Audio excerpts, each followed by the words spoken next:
Welcome to the Bob Underkid 2024. Bob Underkid competition में जो mainly ये कंपटीशन 4 सेक्शन पे बेस्ड होता है। Mental math, logical, GK and general knowledge, sorry speed hand writing. ठीक है, mental math, general knowledge, logical and speed hand writing. Mental math, general knowledge और logical, इन तीनों में 40-40 क्वेश्चंस ईच सेक्शन में आते हैं। ठीक है, इसके बारे में सबसे पहली इंफॉर्मेशन मैं आपको दूं, जो सबको डाउट होता है कि सर मैंने जनरल नॉलेज चूज किया था, मैंने लॉजिकल चूज किया था या मैंने मेंटल मैथ चूज, तो there is no any option कि आप किसी एक सेक्शन को चूज कर सकते हो। एग्जाम एंड रिजल्ट, ये दोनों चीजें पूरे पेपर के बेस पे होंगे। 4 सेक्शंस आपको अटेंड करने हैं। ठीक है, ये नहीं कि मैं सिर्फ लॉजिकल करूंगा या मैं सिर्फ मेंटल मैथ करूंगा, ये ऑप्शन अवेलेबल नहीं। 40 मिनट्स आपको चारों पेपर को करने के लिए मिलेंगे। क्लियर? मेंटल मैथ में टोटल 40 क्वेश्चंस होंगे, जिसमें simple addition, subtraction, multiplication and division, यही 4 रहेगा। ठीक है, इन 4 के अलावा फ्रैक्शन वगैरह ये सब चीजें मेंटल मैथ में नहीं आएंगी। हाँ, लॉजिकल में ऐसे क्वेश्चन पूछे जा सकते हैं जो आपके मैथ्स के बुक्स वगैरह से हों। ठीक है, तो लॉजिकल की बात करें तो 30 क्वेश्चन होंगे और मैथ कॉन्सेप्ट बेस्ड होंगे, उसमें थोड़े से लॉजिक भी होंगे। ठीक है, ऐसा नहीं कि सिर्फ मैथ ही रहेगा उसमें लॉजिक भी होगा। 10 क्वेश्चन होगा जो वेरियस टॉपिक्स के होंगे, jumble word, odd one out, series completion, brain teaser and others. Clear? लेकिन 30 क्वेश्चन जो मैथ के बेस्ड होंगे वो लॉजिकल बेस्ड होंगे, सिंपल मैथ के क्वेश्चंस नहीं होंगे। The concept is maths but questions are totally based on the logics. Next is general knowledge. General knowledge में भी 40 questions, 25 questions जो होंगे वो जनरल नॉलेज के होंगे। ठीक है, बट 15 क्वेश्चन जो होंगे वो करंट अफेयर्स एंड स्पोर्ट्स से रिलेटेड होंगे। करंट अफेयर्स इट मींस 2024 में जो चीजें घटित हुई हैं उन चीजों पर बेस्ड क्वेश्चन होंगे, वो चाहे स्पोर्ट्स में हो, चाहे पॉलिटिक्स में हो, चाहे any other thing. Clear? Last आपका स्पीड हैंड राइटिंग। अब स्पीड हैंड राइटिंग में 2 क्राइटेरिया है, एक स्पीड की मार्किंग है, एक हैंड राइटिंग की marking. 50% for the speed marks and 50% marks for the hand writing. Total 60 marks का आपका स्पीड हैंड राइटिंग होगा, 30 marks speed, 30 marks hand writing. Total near about 360 words होंगे जिसे आपको कंप्लीट करना हो। ठीक है, इसमें जो मेनली आप मिस्टेक्स करते हो वो मैं आपको बता दूं। जब पैराग्राफ आपको मिलता है करने के लिए तो उस टाइम आप जनरली पैराग्राफ का टाइटल और मोरल नहीं लिखते हो। जो स्टोरी मिलती है लिखने के लिए उसका मोरल और टाइटल नहीं लिखते हो, तो वो बहुत इंपॉर्टेंट है।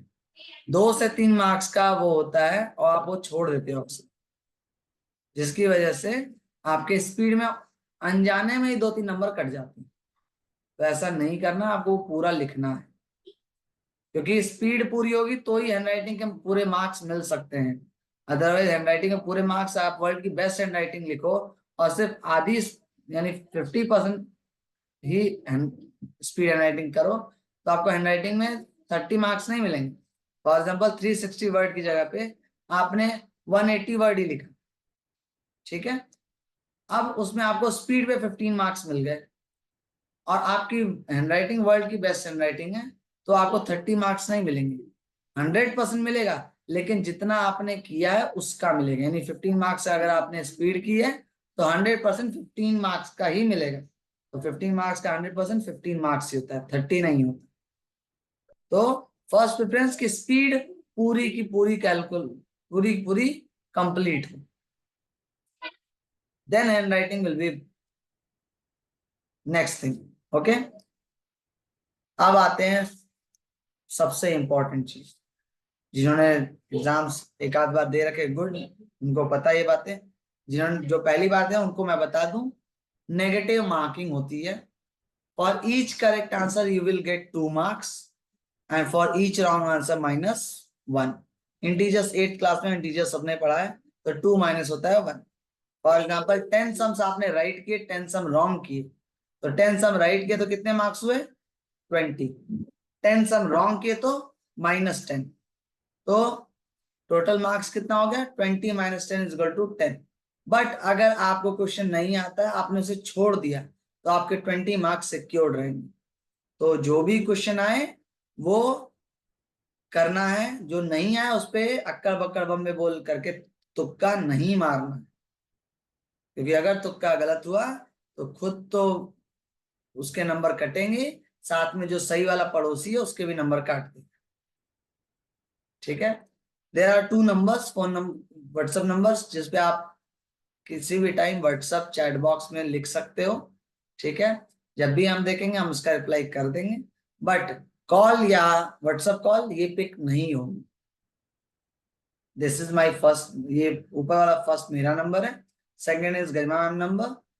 ये दोनों नंबर पे आप व्हाट्सएप करोगे, रिप्लाई होगा। कॉल या व्हाट्सएप कॉल करोगे तो कोई भी पिक कॉल को पिक नहीं किया जाए। या बार बार करोगे तो सिंपल मैं सुनूंगा भी, मैं सिंपली उठाऊंगा, क्लास ले रहा हूं, मैं नहीं बात कर सकता। और उसका फोन कट। आप कौन हो, कहाँ से बोल रहे हो, क्या करना चाहते हो, मुझे उससे कोई मतलब। मैं इसका रिप्लाई करने के लिए नहीं, मैं कॉल पे कोई रिप्लाई नहीं करने वाला। मैसेज करिए, वट एवर योर डाउट, आपको विद इन 24 आवर्स उसका आंसर मिल जाए। जब भी मैं देखूंगा इमिडिएटली मैं उसका आंसर दूंगा। बट कॉल से कॉल आ गई तो आप सोचो कि मैं, आपने कॉल कर दी तो मैं मिस कॉल देखूंगा तो मैं कॉल बैक करूंगा? कतई नहीं करूंगा। मिस कॉल पे मैं कॉल नहीं करता हूं। ठीक है।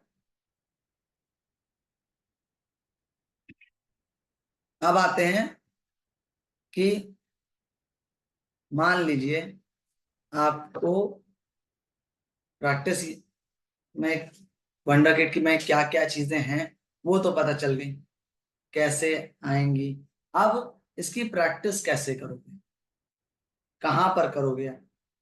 अब एक तरीका तो मैम ने आपको बताया है कि आपके पास पीडीएफ भेजी जा चुकी है, लैपटॉप में डाउनलोड कर लो, वहां से देखो करो।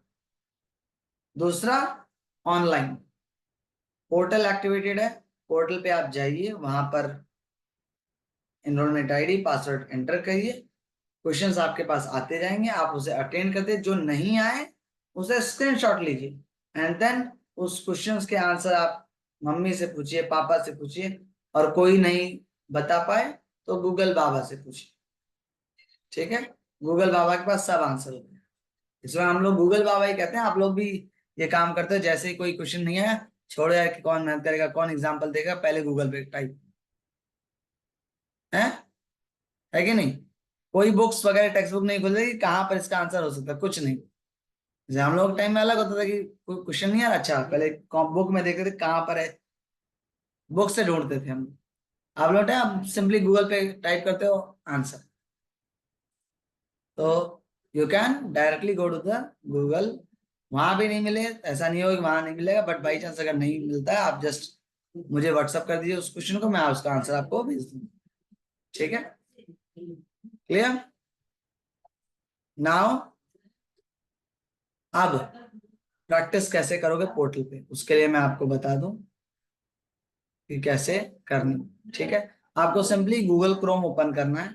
गूगल क्रोम ओपन करके वहां पर सिंपल bobwonderkid.com, क्या bobwonderkid.com, सिर्फ इतना ही सिंपल साइट नहीं।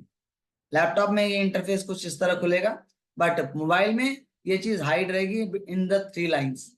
इसी पिक्चर के बगल में 3 लाइंस बनी रहेंगी, उस पर क्लिक करेंगे तब ये चीज आपको दिखेगी, अदरवाइज ये 3 चीज, ये सारी चीजें हाइड होंगी। अब इसमें देखिए ऑलरेडी रजिस्टर्ड पे जाना है, रजिस्टर फॉर ऑनलाइन पे नहीं जाना है, ऑलरेडी रजिस्टर्ड पे जाएंगे आप। यहाँ पर क्लिक करिए, यहाँ एनरोलमेंट आईडी मांगे, अभी डमी आईडीज है आपके पास, तो simply 5 × 8 password BOBWK@88, enter, interface is open. Mock paper पे क्लिक करिए, आई hereby pledge to conduct myself with the highest ethical standard, इस पे क्लिक करिए, कंटिन्यू करिए। अब जो चीजें मैंने आपको बताई वो यहाँ पर देखिए ऑलरेडी रिटर्न में फॉर्म में है। ये पहली 3 पॉइंट मैंने ऑलरेडी आपको बता दिए हैं। चौथा point, you can answer question of any section of your choice first, you are also allowed to skip a question and come back to it later. तो ऐसा कोई कंपल्सेशन नहीं है कि नहीं आपको पहले मेंटल मैथ ही करना है, मेंटल मैथ पहले दिया तो मेंटल मैथ ही करना, दैट इज योर चॉइस। कि अगर आपको जीके करना है तो जीके करिए, आपको अगर लॉजिकल करना तो लॉजिकल करिए, स्पीड हैंडराइटिंग करना स्पीड हैंडराइटिंग करिए। whatever question, whatever section you want to do, you can do it in online, in offline, both। Online में भी ये चीज अवेलेबल है, सिंपली स्टार्ट टेस्ट पे क्लिक करिए, देखिए राइट साइड में यहाँ पर अवेलेबल है। अगर आपको जनरल नॉलेज करना है, जनरल नॉलेज पे क्लिक करिए, 81। अब जनरल नॉलेज के क्वेश्चन आएंगे, 100 वाला क्वेश्चन करना है, 100 पे क्लिक करिए, 100 क्वेश्चन आ गया। लॉजिकल करना है, लॉजिकल के 41 पे क्लिक करिए, लॉजिकल क्वेश्चन आएंगे। 62 पे करना है, 62 के क्वेश्चन आएंगे। मेंटल मैथ का 10th सम करना है, 10th सम पे आ गए। Whatever in the section, whatever section you want, whatever sum you want, whatever the part you want, you have to directly go at that part and you can do it। clear? आप जाके आराम से इसको कर सकते हैं, ठीक है। अब इसमें जो क्वेश्चन आए सो गुड। मेंटल मैथ करते वक्त आप सिंपली रफ वर्क यूज करिए, रफ लेकर के बैठ सकते हैं मेंटल मैथ लॉजिकल के लिए। जनरल नॉलेज में सिंपल एक ही चीज होती है, या तो आता है या तो नहीं आता, बीच का कोई पार्ट नहीं होता। तो अगर आता है तो क्लिक करिए, नहीं आता है देन उसका स्क्रीनशॉट लीजिए, search on the Google directly. Okay, तो ये तो हो गई प्रिपरेशन कि कहाँ प्रिपेयर करोगे। अब नेक्स्ट चीज, कब, कहाँ कैसे प्रिपेयर करना ये मैंने बता दिया। अब कब करोगे और कितना करोगे। आपको daily 15 questions from each section in the morning and 15 questions in each section in the evening करना है, ठीक है, ज्यादा नहीं। 15 15 15 45 questions in the morning, 45 question in the evening. अब 45 क्वेश्चन मान लीजिए 30 क्वेश्चन आपको आते थे, 15 नहीं आते थे, 15 आपने सर्च किया, आपको 15 आंसर्स न्यू लर्न हुए। शाम को आपने 15 मिले नए, अब पूरे दिन में कितने हो गए 30। तो अगर 30 डेज आप प्रैक्टिस कंटिन्यूअस करते हो तो कितने हो गए 900 क्वेश्चंस। अब लॉजिकल और जीके के आपके 900 क्वेश्चंस नए प्रिपेयर हुए, जितना आपको आता था वो तो है ही, उसके लिए न्यू प्रिपेयर हो गए, ठीक है। नए क्वेश्चन भी आपके near about 900 with in a 1 month आपके प्रिपेयर हो। क्लियर? तो इसी तरह प्रैक्टिस करनी, ये नहीं कि अब आज मैं बैठूंगा 3 घंटे, आज छुट्टी है मैं 3 घंटे बैठ के करूंगा, नहीं ऐसा नहीं करना, ठीक है। 3 दिन का खाना अगर एक दिन में मैं दे दूं तो पेट खराब हो जाएगा, है ना। वैसे 3 दिन का काम अगर दिमाग को आप एक दिन में दे दो करने के लिए तो वो दिमाग खराब हो जाता है, उसके जो रिजल्ट होते हैं वो आप लोगों को दिखते हैं, ठीक है। And one more request, please switch on your video. मैं डाउट्स तभी क्लियर करूंगा जब वीडियो स्विच ऑन होगी। मुझे नेम से बात करने का कोई शौक नहीं है, बिल्कुल पसंद नहीं करता कि सिर्फ नेम सामने मेरे हो मैं उस पर बात करूँ, ठीक है। तो वीडियो ऑन हो और मैं डाउट्स भी उसी के क्लियर करूंगा जिसकी वीडियो ऑन होगी, ओके।